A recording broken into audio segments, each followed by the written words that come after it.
like, bro. Yeah, she got a kid. Look at his back. Oh my god.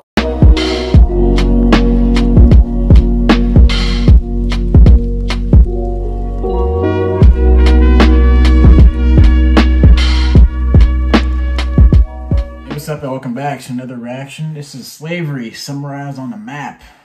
I kind of got the screen pause here. It says we began at around 10,000 BC. So I'm guessing he's just going to discuss the overall history of slavery throughout mankind, at least the known areas where we know that people were taken advantage of and used. I would say, especially anytime before the 19th century, it was prone to, I mean, it's even still now to slavery, but I'm talking about like real slavery, where almost every society was practicing it. I mean, slavery is not an overall grounded thing. The way it's done, like people were exploited in different ways. Like you being a slave in the Roman Empire would not be the same as you being a slave in the south of the United States during the 1700s. Like, I mean, it was just a completely different ballgame. You being a Aztec Mayan slave or Aztec slave would not be the same to you being a slave in some tribal community somewhere in Africa. Like, it's just not the same. Like, I don't know. Okay, so I'm interested. I kind of thought he was going to start with the whole American slavery type thing, but it's like there's other times where slavery was going on before that. So I think it would be kind of interesting to see where it all began, if we even really know. Like, again, people who were in slavery usually vulnerable groups of people who may have lost a war, land that might have been conquered. They might be refugees in a new area, you know what I mean? It just tends to be those weaker people who don't necessarily have the military might to be able to stave off, you know, a different group of people. But hey, hit that like button, subscribe, and share, man. It's the road to 10K subscribers. Really appreciate all you guys who's coming back to the channel and watching this kind of stuff. Let us know if you want to see more of these type of videos. We're going to holler it in. We begin at around 10,000 BC. In several places in the world, man leaves the hunter-gatherer way of life to become sedentary, developing agriculture and animal husbandry. Food becomes more abundant, the population increases, and those who are better off, notably by taking over more land, form an elite, causing increasing social inequalities. In Mesopotamia, the appearance of writing offers us the first concrete evidence of slavery. Slaves are either prisoners of war, who in some cases could be bought back by their families, or they are people in debt who enslave themselves for the time it takes to pay off their debts. Wealthy and powerful families own a few slaves, while palaces could have hundreds. The men are used for their labor force in agricultural production or in construction, while the women are often found as servants or concubines, or working in workshops such as weaving. Around 1750 BC, Hammurabi, the king of Babylon, writes a code of law that details, among other things, the treatment of slaves and the penalties they face. Slavery is also mentioned in different forms in ancient Egypt, as well as in the texts of the Old Testament, which describe the treatment reserved for slaves. But at present, there's no archaeological evidence of the slavery of the Hebrew people in Egypt, nor of their exodus.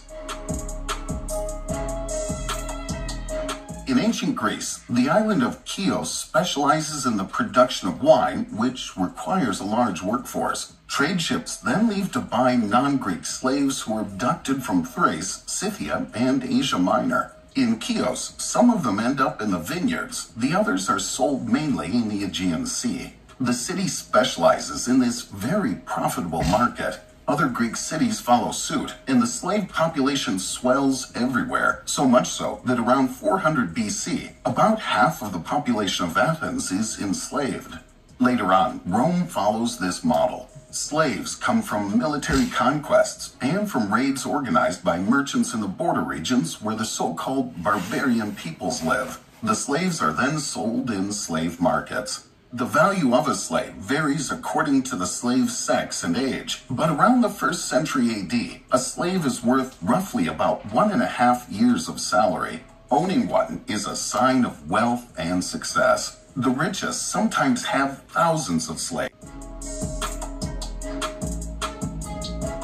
The 7th century marks the beginning of the Muslim conquests. The prisoners from the conquests are enslaved to grow the Arab armies. After the conquest of Egypt, the Muslims moved toward the Byzantines and the Berbers in the west and towards the Nubians in the south. In 652, after the failure of the siege of Dongola, a peace treaty is signed with the Nubians and both parties start to trade. The Nubians commit themselves to provide 360 healthy slaves, men and women, every year. This treaty will last almost 7 centuries. Damn. Further west, after 60 years of resistance, the North African coasts are conquered. Berbers are captured and enslaved. In reaction, many convert to Islam because it's forbidden to enslave a Muslim. In Northern Europe, the Vikings dominate the seas. During raids and pillaging, captives are made slaves and are either kept by their abductors or sold in markets. The best educated from the monasteries are sold at a higher price in Venice or Constantinople. In the east, Vikings, who are called Varangians, control a trade route that follows the Dnieper to Constantinople. There, they sell, among other things, Slavic slaves captured on the way. In the Abbasid Caliphate, the majority of slaves from the conquests and trade routes end up in Baghdad. Further south, towards Basra, there are huge swamps. Thousands of slaves are sent there to work the land in order to make it arable. The work is backbreaking, and the living conditions are difficult. In 869, Ali ibn Muhammad, of uncertain origin, takes advantage of the slaves' discontent to organize an insurrection. The slaves quickly swell his army and organize a veritable guerrilla war against the large landowners and the surrounding towns and villages, which are pillaged. For 14 years, the Abbasid Caliphate is undermined and unable to regain control of the region. Finally, the revolt is defeated and put down. After the failure of mass slavery and agricultural production, domestic slavery is favored. In addition, the Caliph, to strengthen his power, creates a personal guard. Young slaves from Central Asia and the Caucasus are converted to Islam and trained in combat to form a loyal army, which is called the Mamluk army. But the Abbasid Caliphate declines due to internal divisions, Christian crusades from Europe, and finally, Mongol conquests from Asia. The Mamluk army, after repelling the 7th Crusade, assassinate the Ayyubid heir and found the Mamluk Sultanate. A few years later, in 1258, the Mongols seize Baghdad. The Abbasid heir flees.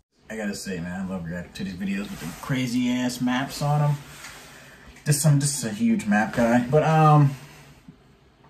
goddamn, it's really crazy just to see how intrinsic slavery was as a part of our human society. Just how cruel we were capable of being to one another.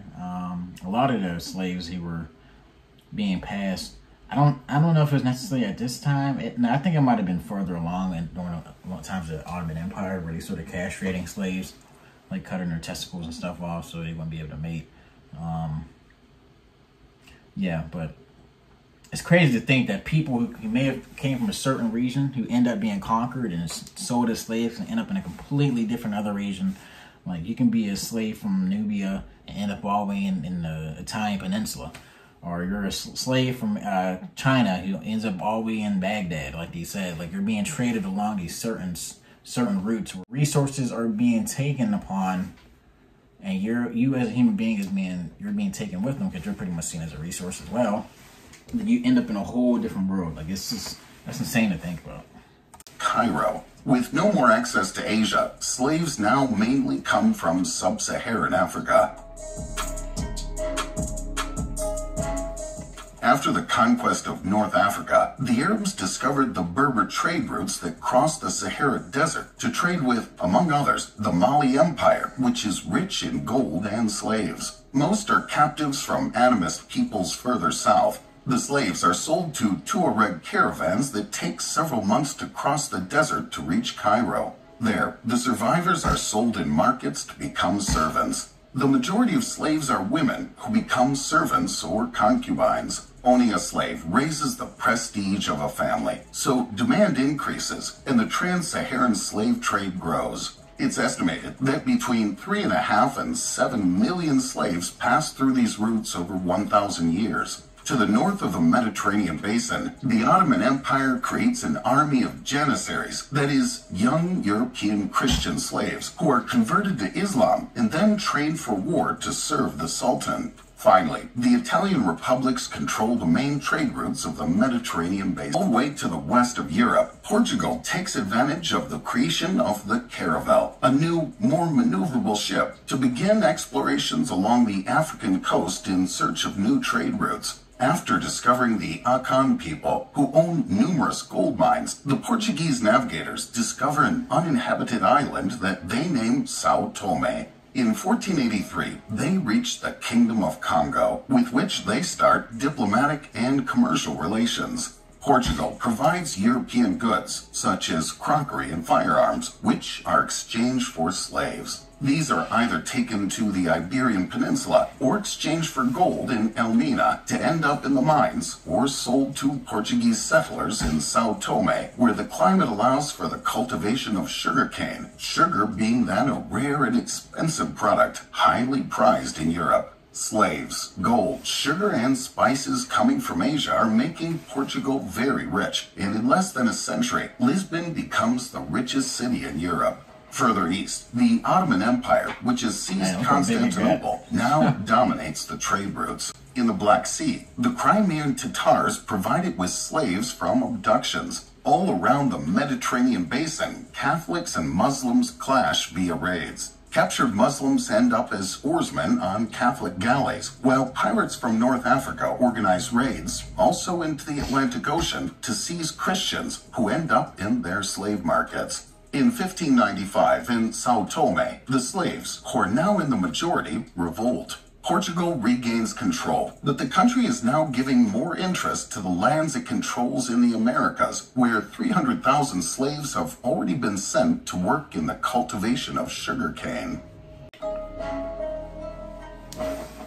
Western European countries with access to the Atlantic Ocean gradually follow the Portuguese model and set up a globalized slave trade that takes place mainly on 3 continents. The Netherlands, England, and then France create companies to take over this new trade. Their ships are loaded with European handicrafts, such as textiles, metals, and weapons. They leave for the African coasts to exchange their goods for slaves. The latter are either prisoners of war or are the result of abductions. Hundreds of slaves are crammed into the holds of ships in appalling conditions for voyages to America that last several months. The majority end up in Brazil and the Caribbean, where the climate is ideal for growing sugarcane, but also for coffee, cotton, and tobacco. The large European landowners, called planters, exchange the slaves for precious metals and local products. The ships then return to Europe to sell the American products on the European markets. The companies make large profits and organize more and more shipments. Western Europe is rapidly getting richer at the expense of the labor force of Africa and the cultivatable land of America.